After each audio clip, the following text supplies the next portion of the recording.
आप अपना भविष्य तो नहीं बदल सकते, लेकिन आप अपनी आदतें बदल सकते हैं। और निश्चित रूप से आपकी यही आदतें आपकी भविष्य बदल देगी। सपने वो नहीं होते जो हम नींद में देखते हैं, बल्कि सपने तो वो होते हैं जो हमें नींद नहीं आने देते। जब हम सोते हैं तो हमारा शरीर मृत्यु के समान होता है, और जब हम उठते हैं तो हमारा एक नया जन्म होता है। इस नए जन्म के साथ ही हमें अपने जीवन की शुरुआत करनी चाहिए। अपने दिन को और अपने जीवन को एक नई दिशा देनी चाहिए। दिन के पूरे 24 घंटे में सबसे ज्यादा खूबसूरत और सबसे ज्यादा ऊर्जावान और सबसे ज्यादा प्रभावित करने वाला समय सुबह ही होता है। और इन सुबह के समय में जिन आदतों को आप अपने जीवन में अपनाएंगे, वो आदतें आपके दिन को नहीं, आपके पूरी जिंदगी को बदल देगी और आपके लक्ष्य पर सकारात्मक प्रभाव डाल सकती है। आपकी सफलता और असफलता में सुबह की आदतों का महत्वपूर्ण योगदान होता है। आज मैं आपको सुबह की ऐसी आदतों के बारे में बताऊंगा जिसे अगर आपने अपने जीवन में अपना लिया तो आप अपने आज को और आने वाले हर पल को और पूरे जीवन को बदल सकते हैं और अपने जीवन में सब कुछ हासिल कर सकते हैं। आपकी अभी की आदतें ही आपके भविष्य का निर्माण करती है। एक बार की बात है, महात्मा गौतम बुद्ध अपने आश्रम में अपने सभी शिष्यों को उपदेश दे रहे थे। वो शिष्यों को जीवन में अपनाई जाने वाले आदतों के बारे में बता रहे थे। वो उनको बता रहे थे कि इस प्रकार की आदतें अपनाकर हम अपने हर दिन को और पूरे जीवन को बेहतर बना सकते हैं। फिर महात्मा बुद्ध अपने शिष्यों से कहते हैं कि हमें जल्दी यानी सूर्य की किरणों के साथ ही उठ जाना चाहिए। जब सूर्य की किरणें निकलती हैं तो वो पूरी प्रकृति को ऊर्जा प्रदान करती है और हमें भी उस ऊर्जा का आनंद उठाना चाहिए। जो व्यक्ति देर से उठता है वो सूर्य की उस ऊर्जा को ग्रहण नहीं कर सकता। उसका पूरा दिन आलस्य से भरा हुआ रहता है। फिर महात्मा गौतम बुद्ध पहली आदत बताते हुए अपने शिष्यों से कहते हैं कि चाहे हमारा कल कैसा भी हो, कैसा भी बीता हो, लेकिन हमें आज की शुरुआत सकारात्मक बातों के साथ ही करनी चाहिए। हमें सुबह उठते ही सबसे पहले सभी को आभार प्रकट करना चाहिए। हमें उन लोगों का धन्यवाद करना चाहिए जिन लोगों ने हमारी बुरी समय में मदद की है। हमें उस परम पिता परमेश्वर को धन्यवाद देना चाहिए जिन्होंने हमें स्वस्थ शरीर प्रदान किया है, हमारे अंदर किसी भी प्रकार की कमी नहीं रखी।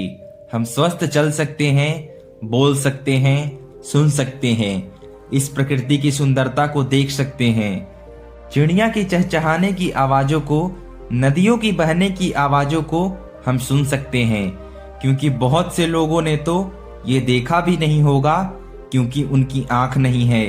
कुछ लोगों ने तो इसे सुना भी नहीं होगा क्योंकि उनके कान नहीं हैं। बहुत से लोग तो चल भी नहीं पाते क्योंकि उनके पैर नहीं हैं। हमें परमात्मा का आभार प्रकट करना चाहिए कि उन्होंने हमें इस काबिल बनाया है कि हम अपना काम स्वयं कर सकते हैं, किसी और पर हमें निर्भर नहीं होना पड़ता। जबकि बहुत से लोग को चलने के लिए भी दूसरों का सहारा लेना पड़ता है, वो दूसरों के ऊपर निर्भर रहते हैं। हमें इस प्रकृति के, अपने आसपास के चीजों को धन्यवाद करना चाहिए जिन्होंने हमारी जिंदगी को इतना सुंदर बनाया है। ये रंग बिरंगे फूलें जो हमें खुशबू प्रदान करते हैं, वो नदी जो हमें पीने का पानी उपलब्ध कराती है, ये पेड़ पौधे, ये शुद्ध हवा, ये फल हमें प्रकृति से प्राप्त होते हैं। हमें इन सब का आभार प्रकट करना चाहिए, इनको धन्यवाद देना चाहिए। इन सब ने मिलकर हमारे जीवन को बेहद ही खूबसूरत बनाया है। इसके बाद महात्मा बुद्ध अपने शिष्यों को सुबह की दूसरी आदत बताते हैं कि आभार प्रकट करने के बाद हमें ध्यान करना चाहिए। हमारे मन के भीतर कई तरह के विचार चल रहे होते हैं। विचारों का एक कौतूहल मचा रहता है। हम नहीं चाहते फिर भी हमारे मन में कोई ना कोई विचार आ ही जाता है और इन विचारों के कारण ही हम तनाव महसूस करते हैं। हमें इन विचारों को शांत करना होगा और हम इन विचारों को ध्यान के माध्यम से रोक सकते हैं। इसके लिए हमें शांत जगह पर बैठ जाना है और अपनी आती जाती सांसों पर ध्यान लगाना है। हमें इस बात का ध्यान रखना है कि हम किस नाक से सांस ले रहे हैं, किस नाक से छोड़ रहे हैं। शरीर के कौन कौन से अंगों से हमारी सांसें टकरा रही है। जब हम अपना पूरा ध्यान अपने पूरे सांसों पर लगाएंगे तो हमारा मन एक जगह केंद्रित हो जाएगा और भटकना बंद कर देगा। और जब हमारा मन एक जगह केंद्रित हो जाता है तो हमारे मन को एक नई ऊर्जा प्रदान होती है और वही ऊर्जा हमारे दिन को उत्साह से भर देती है और एक खुशी प्रदान करती है। ध्यान करने से हमारा दिमाग स्वस्थ हो जाता है, हमारे मन के सारे विचार खत्म हो जाते हैं और दिन में हम जब भी कोई कार्य करने वाले होते हैं तो उसके लिए हमें निर्णय लेने में बड़ी आसानी होती है और हम सही और स्पष्ट फैसले ले पाते हैं और अपने काम को पूरे लगन और मन के साथ पूरा कर पाते हैं। हमारा पूरा दिन तनाव मुक्त रहता है, जिससे हम अपने अंदर एक अजीब सी खुशबू का अनुभव करते हैं और हम पूरे दिन प्रसन्न भी रह सकते हैं। जो भी हमारे फालतू के विचार हैं, ध्यान करने से वो दूर हो जाते हैं। इसके बाद महात्मा बुद्ध अपने सभी शिष्यों को तीसरी आदत बताते हैं। आभार प्रकट करने के बाद और ध्यान करने के बाद तुम्हें व्यायाम करना चाहिए। हमारे शरीर के लिए जितना जरूरी भोजन और पानी है उतना ही जरूरी व्यायाम भी है। व्यायाम करने से हमारा शरीर स्वस्थ और तंदुरुस्त रहता है और हमारा मन प्रसन्न रहता है।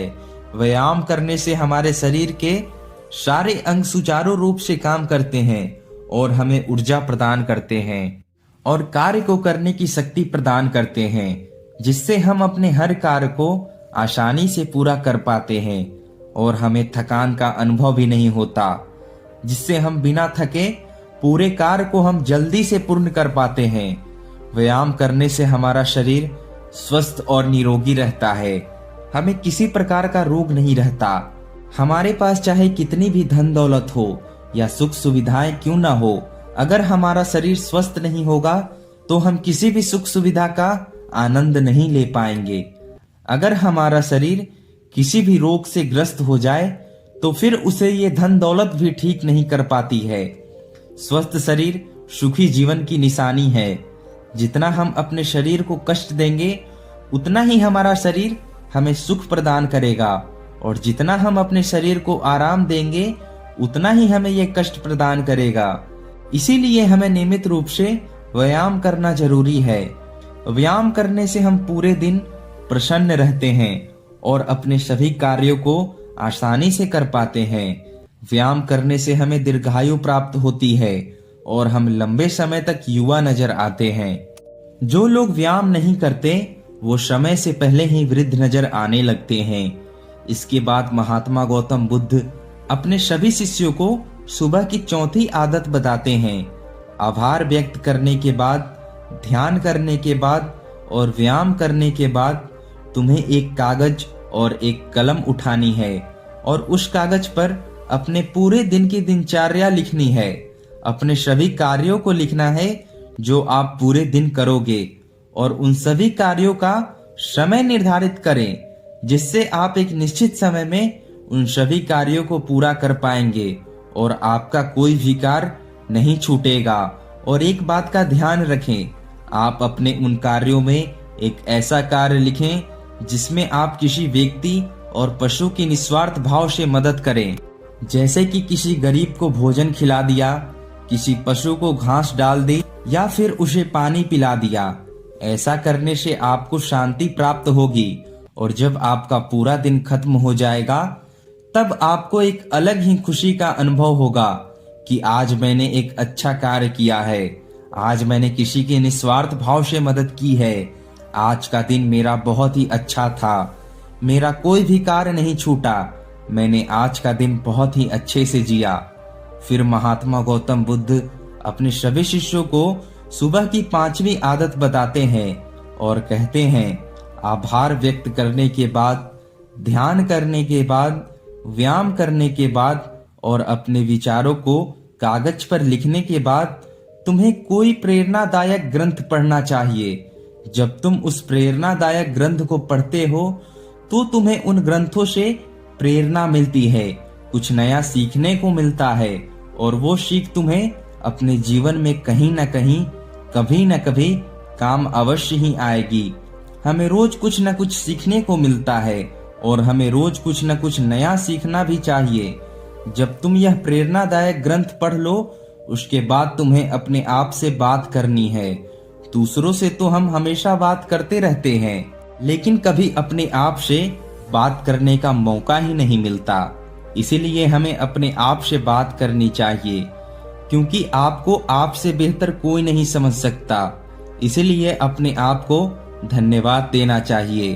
अपने आप से कहना चाहिए कि मैं कितना अच्छा हूँ, मैं बहुत ही खुश हूँ, मैं हर कार्य को कर सकता हूँ, कोई भी कार्य मेरे लिए असंभव नहीं है, मैं हर परेशानी से लड़ सकता हूँ, जो लक्ष्य मैंने निर्धारित किया है मैं उसे पाकर रहूंगा, चाहे कुछ भी हो जाए मैं उसे हासिल कर कर रहूंगा, मैं किसी से नहीं डरता। उसके बाद महात्मा गौतम बुद्ध अपने सभी शिष्यों से कहते हैं कि सुबह की ये 5 आदतें तुम्हारे जीवन को एक नई दिशा प्रदान करेगी। जब तुम इन आदतों के साथ अपने दिन की शुरुआत करोगे तो फिर तुम्हारा हर दिन बेहतर रहेगा और तुम हर दिन पूरे जीवन प्रसन्न रहोगे और खुश रहोगे।